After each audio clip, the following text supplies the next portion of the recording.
Bueno, vamos a empezar. Muy buena tarde, licenciada, compañeros y compañeras. Somos el grupo número 5. Tenemos a cargo los temas de eutanasia, distanasia y adistanasia. Conformado por mis compañeras Ángela Nayeli Jiménez Ramírez, Norma Yanet López Mantar y mi persona Jocelyn y Dana Elizabeth Martínez Javier.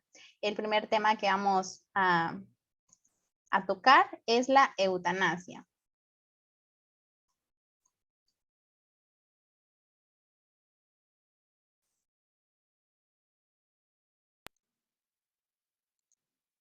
Bueno, ¿qué es la eutanasia? Bueno, aquí es donde la persona trata de tener una muerte digna. Y este es un tema que siempre ha causado mucha controversia alrededor del mundo. Incluso muchas personas lo consideran ilegal, pero países como Holanda, Bélgica, Luxemburgo, Canadá y Países Bajos, algunos países de Europa, están de acuerdo con este proceso de acelerar la muerte de una persona con una enfermedad que es incurable. ¿Por qué lo apoyan? Para que la persona se evite de ese sufrimiento. Pero es un punto a discutir porque muchos consideran la eutanasia como una forma de suicidio. Entonces aquí es donde choca y viene la religión y dice, momento, no apoyamos esto. Incluso en muchos países han intentado que esto, lo que es la eutanasia, sea legal y por más que han luchado, no se ha llegado a cabo. Por ejemplo, en el caso de Andrea, una niña que tenía fibrosis quística, que es una enfermedad donde se acumulan demasiadas flemas, lo que es en el aparato respiratorio, pero también se aloja en otras partes de nuestros órganos. Entonces, esta niña pidió, junto con el apoyo de sus padres, que le dieran una muerte digna, pero el país se conmovió ante esto, porque incluso ese video estuvo se compartió muchas veces en las redes sociales. Este es un caso real de hace poco, de quizá un año o dos, lo mucho. Y ella le pidió a la ministra que por favor le dieran la eutanasia, que ella ya no quería seguir sufriendo, pero lo que le dieron fueron palabras de ánimo y le dijeron que lo lamentaba mucho, que ella podía seguir luchando y que la manera no era esa, que era morir, ¿verdad? De manera tranquila, sino que llegar hasta el fin de, de sus días. Y fue muy controversial hasta el momento de que la niña murió. Los padres incluso dieron entrevistas y dijeron que no sufrió tanto, pero no se llevó a cabo lo que fue la eutanasia.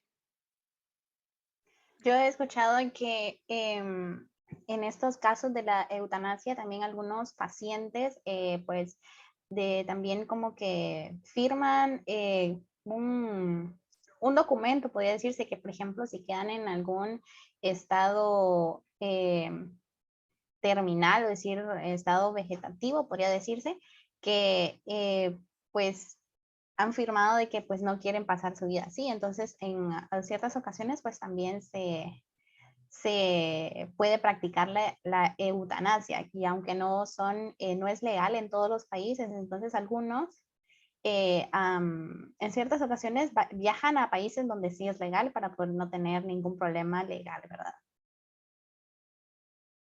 Incluso con eso se estaba mencionando que habían creado una pulsera o se hacían un tatuaje en la parte del corazón, del pecho, porque cuando hay accidentes y se necesita resucitación, ahí estaba, es un símbolo donde la gente ya no quiere, pues, regresar, va, que los dejen morir tranquilamente. Es como una marca de...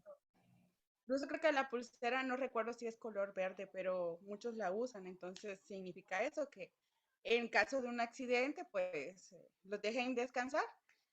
Y bueno, es decisión de cada persona, pero el problema es que no en todos los países es algo accesible. Ajá, Pero, pero al igual se dice que ese proceso no es un proceso de que yo decido hoy y ya, no, que también son procesos legales que tienen que llevar tanto el paciente como la familia. Tal el caso de la paciente de Colombia de hace poco que quería, tenía una enfermedad terminal y quería su decisión era morir, ¿verdad? Que le hicieran una eutanasia, pero fue procesos grandes la que tuvieron que llevar. Sí, incluso si nos basamos en lo que es la iglesia, cuando se han creado casos de controversia de eutanasia que han habido en Colombia, que no es legal, en Chile o en Argentina, ha salido a la calle tanto gente que apoya eso, pero también personas que no apoyan. Y el primero en oponerse, pues es la religión, ¿verdad? Que realmente eso sí no lo apoyan y lo consideran como lo que mucha gente lo cree, suicidio en sí. Entonces, realmente es un proceso complicado porque han habido casos en donde la persona quiere morir, pero la familia tampoco lo deja. Y Ajá, ahí y, podríamos llegar. Ahí conllevamos al siguiente, a ajá, lo que es lo opuesto. exactamente, hay 4 tipos de eutanasia, que es el social, que es el que se aplica en los ancianos, ¿verdad? En los que digamos por vejez, ¿verdad?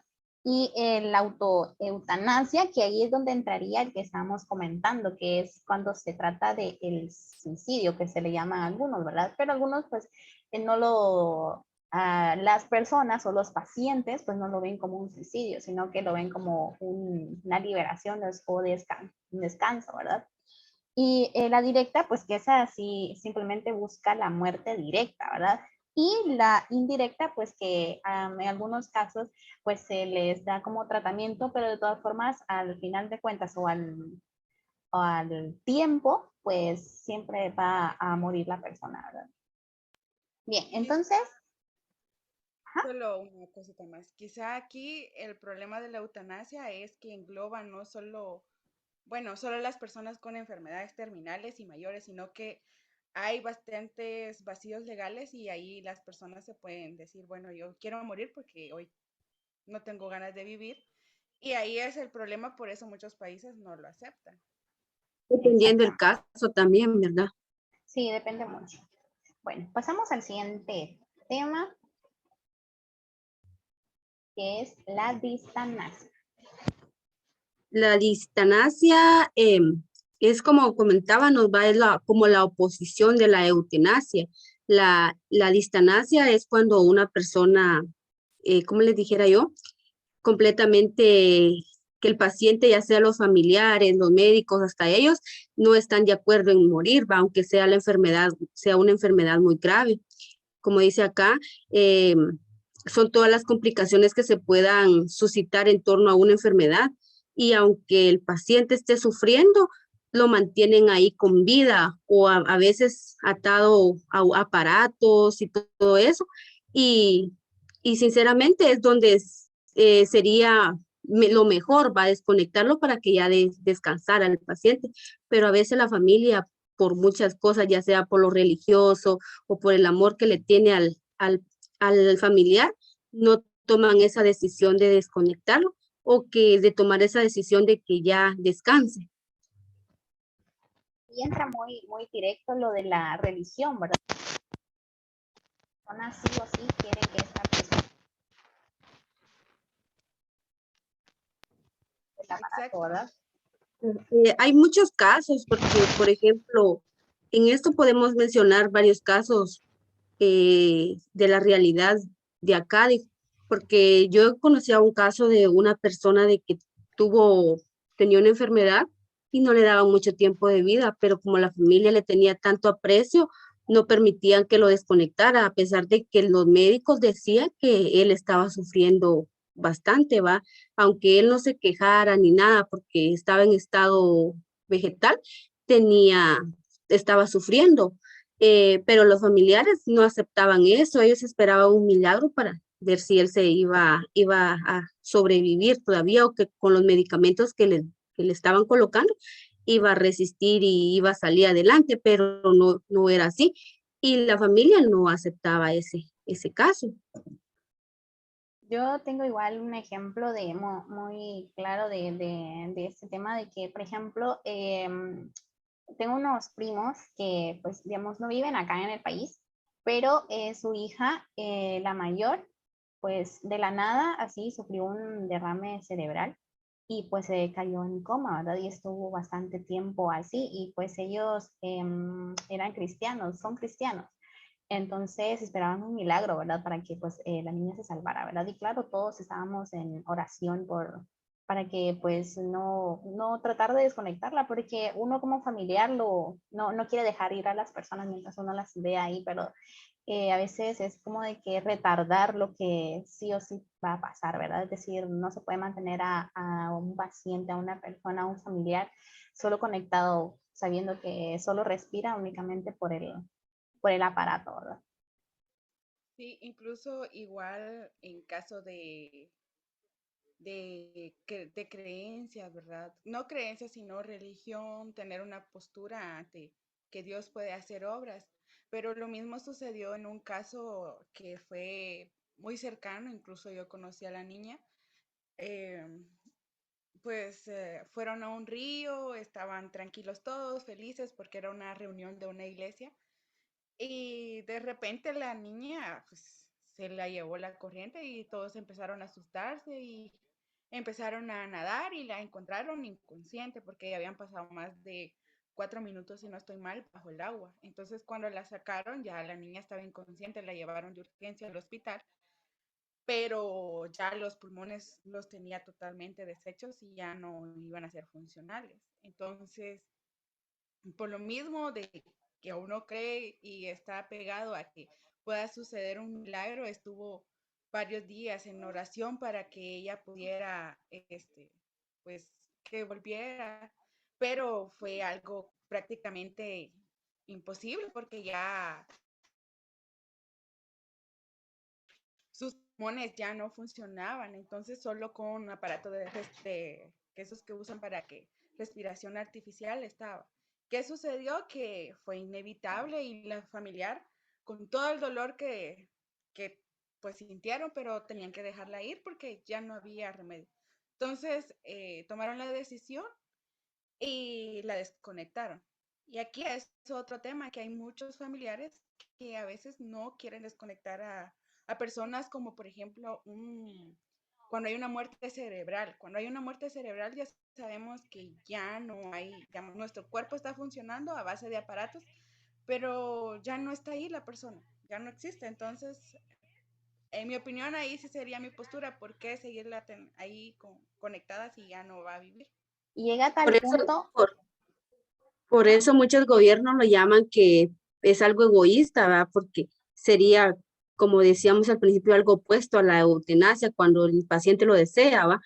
Y a veces son enfermedades que tal vez lo pueden llevar, bueno, que a veces son psicológicos, como mencionaban, pero acá decía que muchos gobiernos sí apoyan esto. ¿Para qué vamos a mantener a una persona que está sufriendo, por ejemplo, un cáncer y que son dolores fuertes?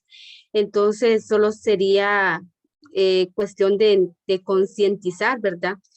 Pero bueno, ahí es esa opinión de cada familia también. llega a tal punto en el que algunos tardan años en desconectar a la persona. Llega a tal punto de que años, no solo meses, entonces es como de que se hacen daño a ellos mismos, ¿verdad? Y no dejan descansar a su familia también.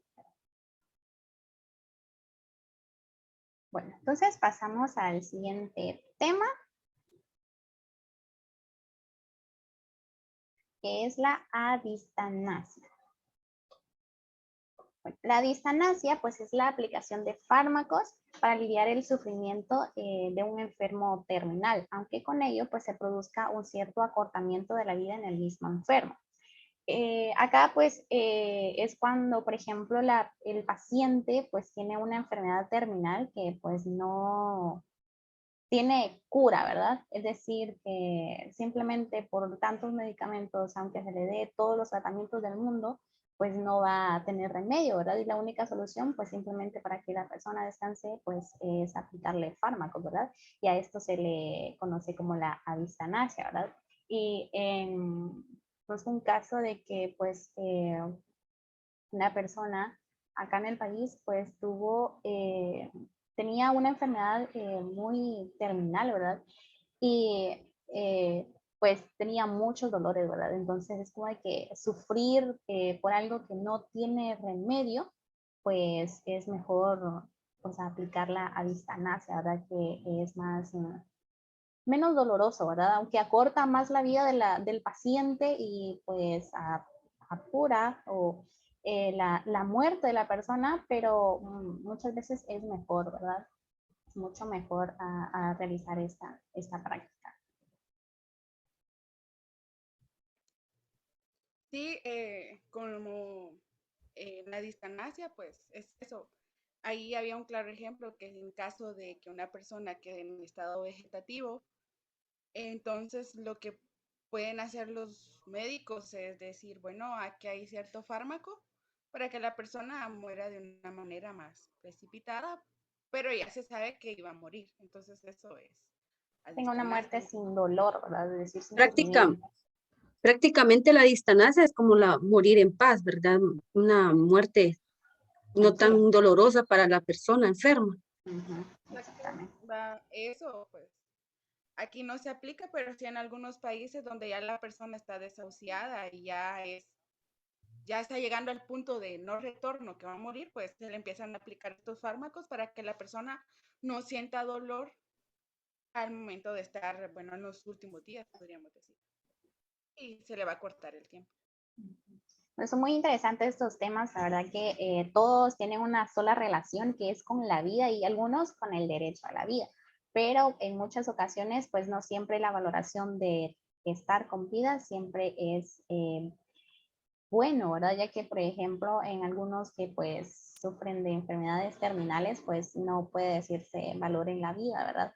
Entonces hay medios que pues se adaptan a que pues el paciente o la persona no sufra, ¿verdad?